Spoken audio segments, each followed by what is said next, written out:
This segment of Invent America TV is brought to you by the law offices of R.P. Baraska. RPB law offices have been bringing corporate-level legal expertise to the independent inventor community for more than 20 years. For all your inventing legal needs, trust rpblawoffices.com. Welcome back. This is the Invent America show here on Invent America Radio on the King Broadcasting Network. I'm the Cajun contractor, Michael King, along with the inventor lady herself, Miss Rita Crompton. Want to welcome all of you. Want to welcome our audience from Home Talk USA that's now tuning in to the Invent America show where America invents. She is here right now, back from a little hiatus. Well, all of us had a little 2-week hiatus, and we all really enjoyed the festivities of American 250th birthday. I'm excited to be here, back behind the famous Golden Hammer microphone. Now let's welcome the inventor lady herself, Miss Rita Crompton. Rita, welcome back. Hello there, and happy birthday to America. 250 years, I tell you. We all saw it. It was just an amazing show.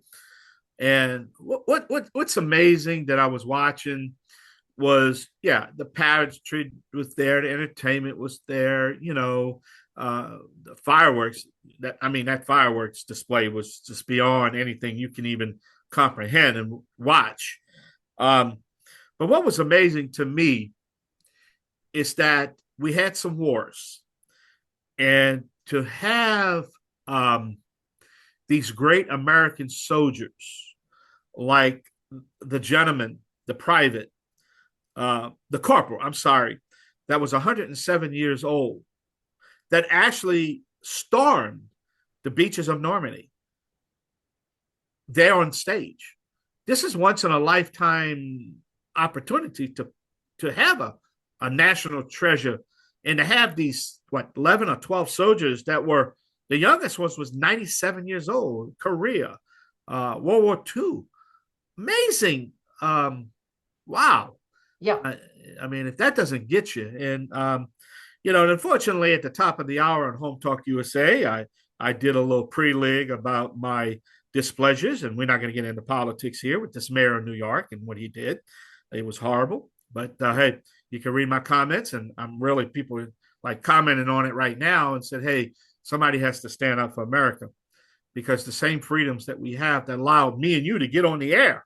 Because I guarantee if you was in Russia and China, we wouldn't be on the air right now. The government would be telling us what to say. But we get to educate and talk to Americans and to enjoy the freedoms, the blanket that these soldiers actually gave us. You know what I mean? Oh, absolutely. And, there's so much about our story, that allows, the inventors. And the thing that we're fighting now is, our system allowing other countries to steal our intellectual property.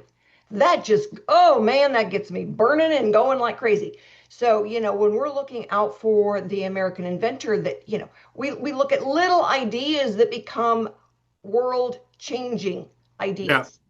Yeah. It's amazing. And we go from, the Wright brothers jumping off a cliff and learning how to fly to outer space, landing on the moon. Yeah. And it was amazing. What was also amazing on that stage, I forgot what astronaut, what was his name, but he actually was the last astronaut actually to walk on the moon. He was on the stage with Trump and everything. And for all these conspiracists that tells us that we never walked on the moon, that was just Hollywood, and it never happened. Still today, you got people that don't believe that we walked on the moon, and have the astronauts sitting right on stage that actually walked on the moon. Think about it. What these crazy people are doing to destroy the accomplishments of America and what we did. And then they read out all the technology. You just started all the technology that America invented for the rest of the world. Oh yeah.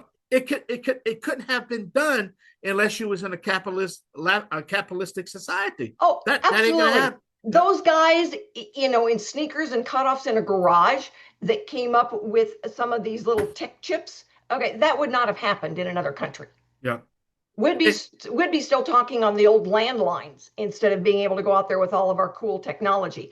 Or somebody else would have it yeah, and control it and us. So no, America stands determined, all right, to innovate and to protect the little inventor in that process. yeah.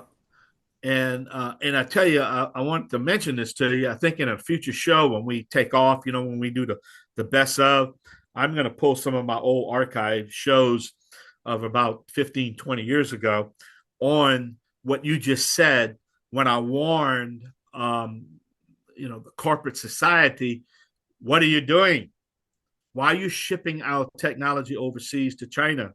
I mean, I rant. I mean, 25 years ago, I remember some of the ranting I did and warned and try to get the American companies to understand what they were doing to allow China to steal our technology. What else you think was going to happen?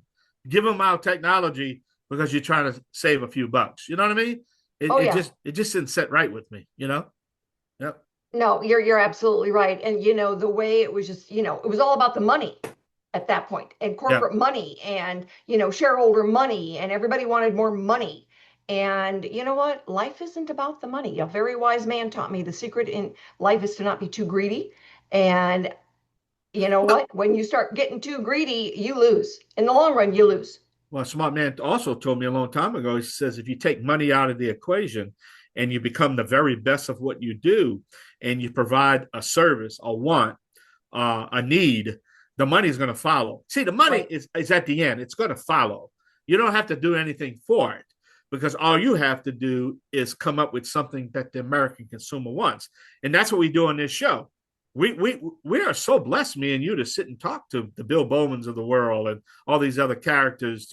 I'm not calling them characters because I'm degrading them, but I'm telling they come in and they tell their story. But we are the benefactors of these stories because they are what keep this country going. No matter how small or how uh, the piece that Well, a puzzle they provide, it the really fun, don't matter. yeah, the funny thing is though, is that most of those inventors I deal with, they are quite the characters, Oh and yeah, they had better be if they're going to get through that fight and still be walking, because it's a long, hard battle. And not only do they have a ton of character, all of them, but they can be quite the character as well.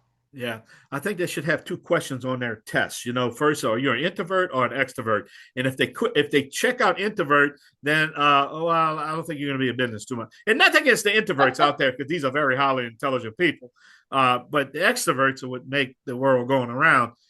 They have the vision. They have the outspoken. The extroverts. You know what I mean? So, Oh yeah. are you an introvert or extrovert? Let me know, man. I'm gonna make it very easy, very hard for you. Rita. Oh, absolutely. It's fun because, I'll get somebody that's got a really cool product, a little bit more on the introvert side. They said, "Oh, I can't do an interview." It's like, yes, you can. It Yeah. is a phone conversation and you're doing very well right now. It's like, Wow. okay, okay. And they do just fine. But, we've got to just, Well, move the conversation along.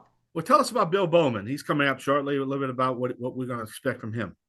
Well, Bill is new in the process. He has got a product that is patent pending. We'll have him tell you about it. And we've talked to Bill about that industry that he's in. Is like, when we've got products, multiple products in the same industry, it's easier to go shopping for them. So he's just getting it out there. He's excited about it.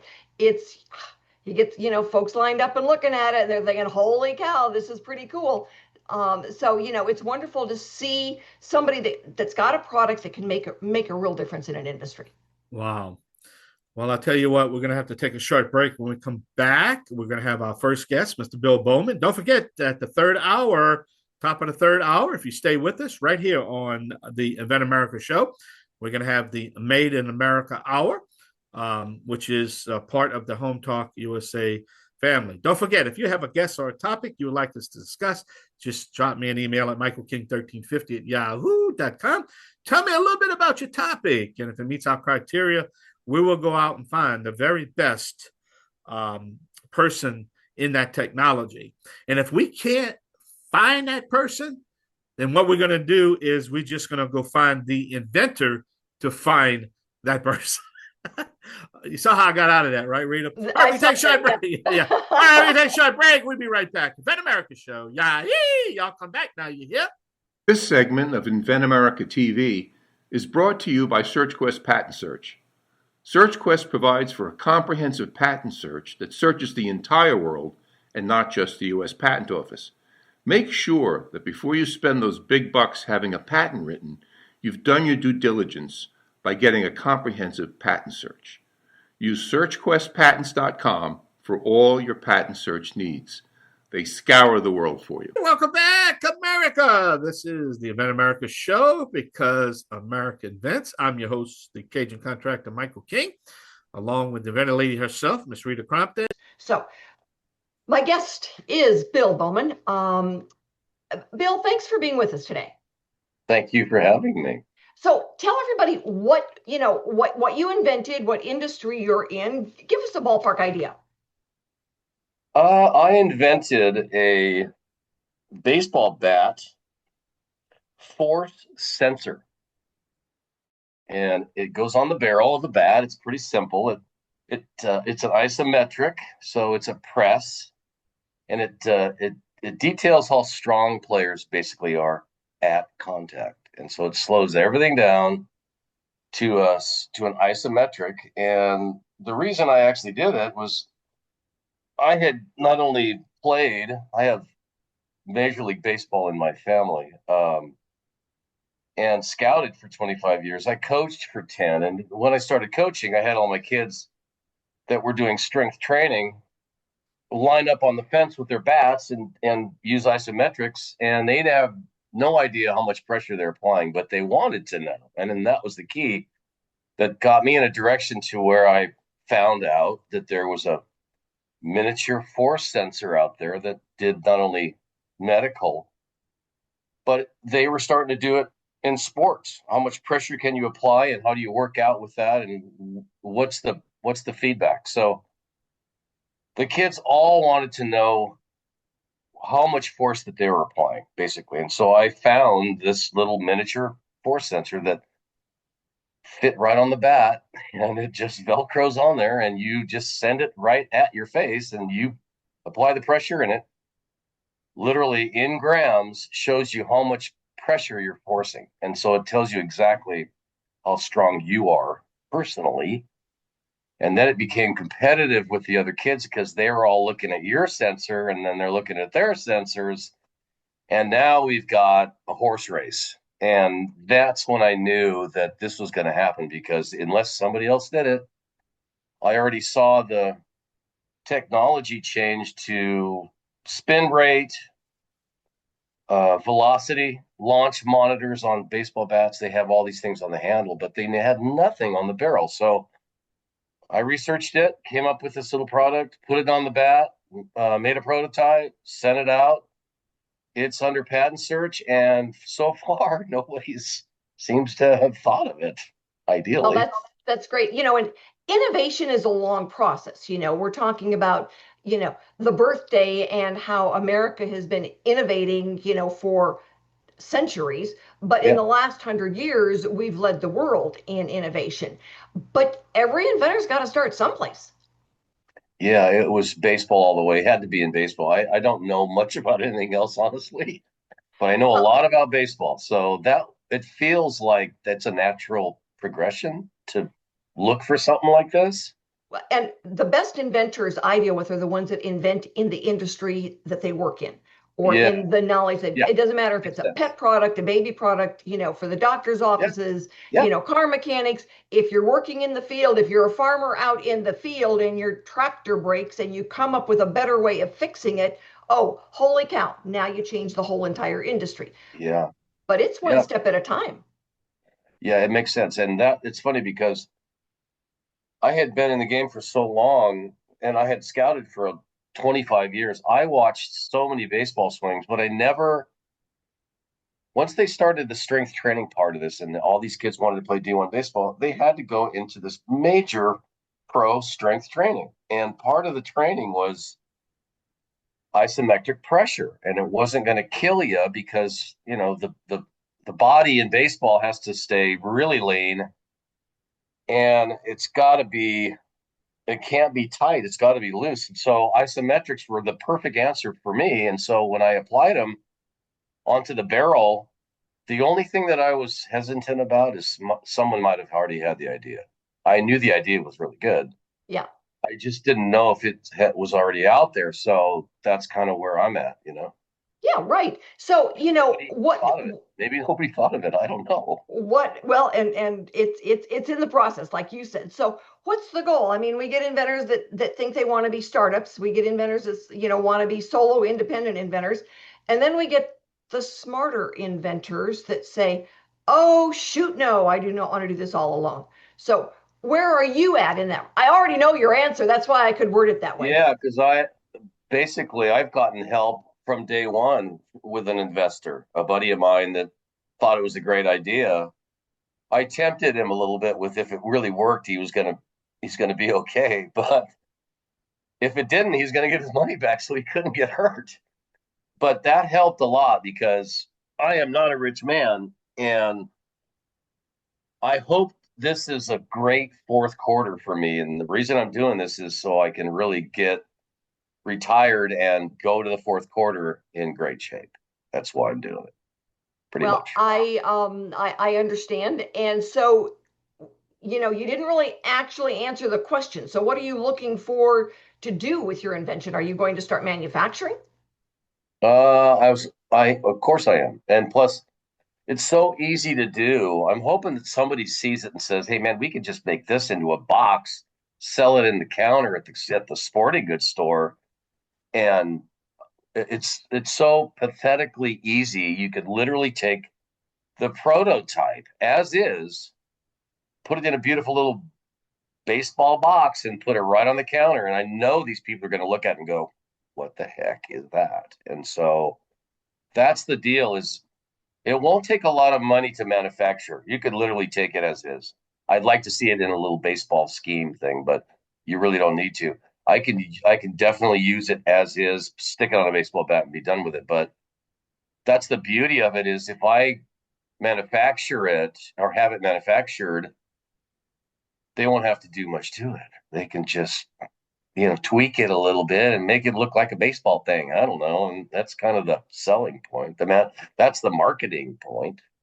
All right. All right. Well, thank you so much for being on with us today. We are going to be right back with Mr. Raymond Baraska, and we're going to talk a little bit more about, the history. We've talked about, just getting started. Now we're going to talk about what makes America great when it comes to innovation. So stick with us, everybody. We will be right back. If you're an inventor or you know an inventor out there who would just like to be able to have a conversation with other inventors, join the Inventors Roundtable. It's free. The meetings are virtual, so you can be anywhere in America and talk to another inventor. And for a lot of folks out there, understanding the process, being able to ask questions, getting good service provider information is critical to the inventing process. So, got questions? Want to join? It's free. inventorsroundtable.org. Hello, everyone, and thank you so much for being with us for this segment of Invent America, because America invents. And this segment is brought to you by TrueView. It is the only accurate 3D real-time imaging blind spot mirror for your vehicle. It's easy to install, easy to use, and for the first time, you will actually know that vehicle coming up beside you, where it is, what it is, and how large it is. You can get your TrueView at cargocatch.com. So my guest right now is Mr. Raymond Baraska. And, you haven't had 100 years experiencing manufacturing in America, but you've had a few decades manufacturing. So, share with our audience some of the perspective that you've had of innovation right here in America. Well, one of the things that I just heard as you were speaking was one of the things that we innovated, which was the railroad. What people don't understand is that I love the background noise. Yes, for very the appropriate. For the century between 1926 and the current day, America stands head and shoulders above every other nation on earth in terms of the volume and quality of the innovations that it's been responsible for, things that have changed the entire landscape worldwide. And what happens sometimes is we forget who we are. We forget that America is really all about innovation, that inventing in America is essentially what America is. America invents itself repeatedly over and over again, but America creates an environment where people who have aspirations, who dream, can actually achieve those dreams. And it's through the process of innovation that they actually end up achieving those dreams. You know, it's when we look back at our very beginnings, you know, the people created solutions to problems. And it didn't, you know, I've said this before, if you couldn't fix the mast on the ship and the ship sank, okay, that didn't end well for anybody on that ship. But when you had a couple of young guys on there that saying, oh, let's try this, and they fix it and they land. All right, well, now the whole industry changes. And it didn't matter whether it was, you know, Ford creating the Model T, and, you know, now look at what we've got. Or if it was the, you know, the Wright brothers and the airplane, and now we go into space. It's amazing the power of the American inventor and how it has transformed our country. Absolutely. And the key is that innovation has shifted in the most recent decades so that if we don't renew our commitment to innovation, we will lose out. The Chinese are particularly aggressive when it comes to innovation now. And some of the most recent breakthroughs have actually come from China. We need to, if you will, using an old expression, we need to man up, if you will, and get back to the place where we want to dominate the world in terms of innovation. Because American innovation always changes the world in a much more democratic and holistic way, because it's really built not around a government's agenda. It's built around individual achievement and individual dreams, and people can share dreams. What we know about American innovation is that it appeals to a wide variety of people around the world. And America has always been the beacon that draws people to it, because that's where they can experience the freedom to be able to innovate and to invent. Absolutely. I mean, you know, there are stories over and over and over again of, you know, a stable boy inventing a new product to work on horses. He didn't have to give it to the guy who owned the ranch. He could do it himself.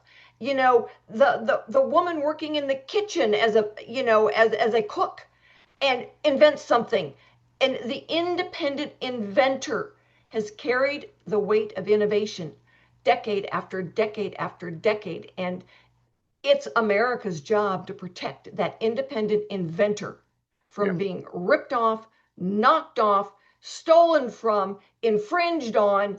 And oh man, I'm not going to follow in Michael's footsteps of getting down onto the political track, but I can get really angry about some of this stuff.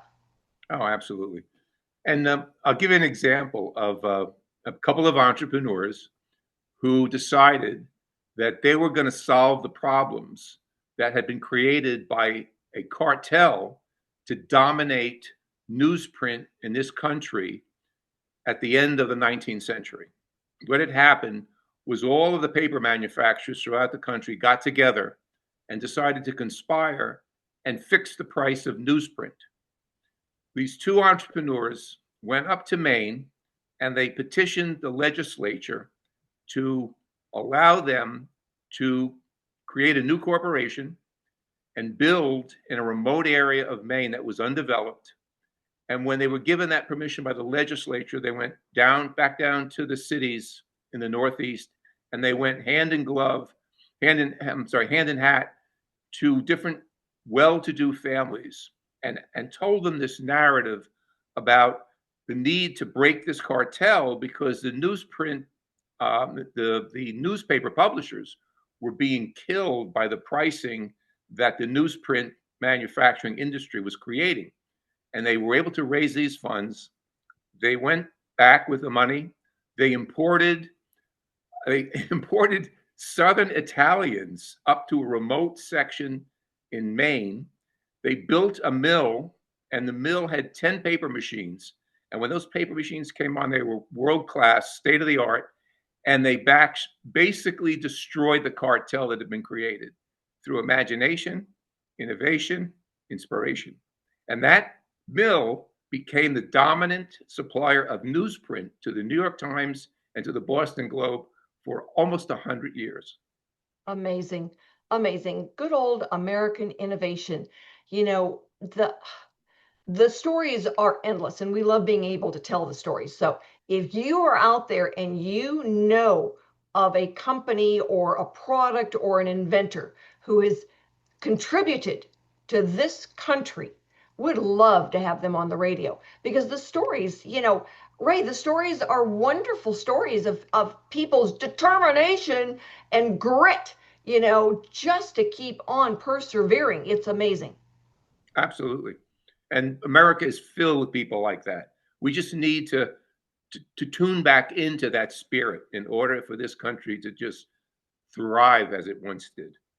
We need to make it exciting again, and we need to protect these folks, all right, so that as they're taking those first steps and they're getting their patents filed and they're getting into the marketplace, we need to be able to protect them through that time frame so that they can get out there. Bill Bowman, he's got a wonderful product for changing training for baseball guys. Kids that are, 6, 7, 8, 9, 10, training into high school, and make it better. And that's what so many of these wonderful inventors do, is that they'll change an industry. Absolutely. And so we are very grateful to be able to have the opportunity to, one, be able to tell the stories, but be able to help the inventors, whether it's through their intellectual property, getting prototypes done. We've got Noah McNeely with Product Quick Start. We've got the RPB law offices that helps them do all the legal stuff. And then Pronto Launch that will help them launch their product. So we've got all those tools for the American inventor out there. So don't be afraid to take the step. I mean, I guess that's our big message here, is that you change the world, American inventor. Don't be afraid to take the step, because there's people out there that have your back. Absolutely. So everybody, stick with us. We're going to be right back for another segment of Invent America with Mr. Baraska, and looking at how things might change as we go through the next phase of being able to invent in America. Because like I said, there's a lot of options out there. And we do the Inventor Roundtable meetings where you can get on and ask questions. The meetings are free. All you've got to do is log in. So check in with me. If you want the link, let me know. I am more than happy to supply you with that virtual link so that, twice a month you can get on and ask the questions about the process. And we do have experts there to be able to answer for you. So stick with us, everybody. We will be right back. TrueUp, easiest way to hang your pictures. We all know how stressful picture hanging can get. TrueUp comes with everything you need to level and hang pictures with no damage and no mess. Just peel, apply the adhesive to the back of the TrueUp mount and press firmly. Remove the remaining adhesive. Use the level and press and hold for 3 to 5 seconds to attach the TrueUp mount to your wall with a strong hold. The TrueUp frame adapter is compatible with most frames on the market. Apply the adhesive strip to the adapter, stick, and your frame hangs easily on the wall mount. This lets you adjust your picture side to side for perfect placement every time. The possibilities are limitless, and it's easy on your walls. Picture hanging can be truly a one-person job. TrueUp, the future of hanging is here. Hello, everyone, and thank you so much for being with us for this segment of Invent America, because America invents. And my guest for this segment is Ray Baraska. We're talking about, the history of innovation, but more importantly, the future of innovation. So, Ray, how do you see things changing, good and bad? Okay. One of the most important things we can do for our inventors is to make sure that there is a level playing field when it comes to competing against interests that are stronger, bigger, and have more resources. And it's particularly relevant in the context of patent applications, and then patent prosecutions, and then securing the patents and keeping the patents intact against aggressive attacks by large entities, whether they are Chinese in origin or whether they are domestic in origin. What we've found, at least until very recently, is that the players that have already become established think of the patent system as a way to prevent other people from innovating. And so what we have to do is we have to make sure that our system, our United States Patent and Trademark Office system, operates on a level playing field basis. So, for instance, the current director, and like it or not, he was appointed by Trump, is absolutely sensational. His agenda is to basically dismantle as much of the USPTO bureaucracy and infrastructure as he possibly can, to the extent that that bureaucracy and infrastructure impedes the ability of solo independent inventors to actually end up with protectable intellectual property. Okay? Yeah, it's not fair when a big company can look at a little guy and say, "Whoa, that is a really cool idea," and then take it. That is not the way that we were wired to begin with. It is not. The USPTO is supposed to be protecting innovation, not allowing someone else to devour it. That's exactly right. And so that's where we need to put a lot of our energy, is making sure that our USPTO agency operates on a level playing field basis, that they don't tilt in favor of large corporations, because large corporations that are already established view independent inventors as the enemy. In fact, they love to label them patent trolls, which is completely and totally unfair. A patent troll is someone who goes around and aggregates other people's patents into a single portfolio and then uses that to basically shut down innovation. That's not what these solo independent inventors are doing. What happens, though, is because the system until very recently has been tilted in favor of these large organizations, and the people within the USPTO have tried to curry favor with these large organizations. They basically use the PTAB system, the Patent Trial Appeals Board, as a way to question the validity of patents that have already been issued to individual inventors. And what's really interesting about this is that it shows up in how these large corporations do acquisitions. Okay, so what has happened is Silicon Valley has transformed from being about growing their businesses by acquiring other businesses and then folding them in. It's transformed from that, where they're running a whole bunch of really good, cool, creative businesses within this one large corporate shell. Instead, what they've done is they now go out and acquire a business, not because they're interested in continuing that business, regardless of how outstanding and spectacular that business may be on its own.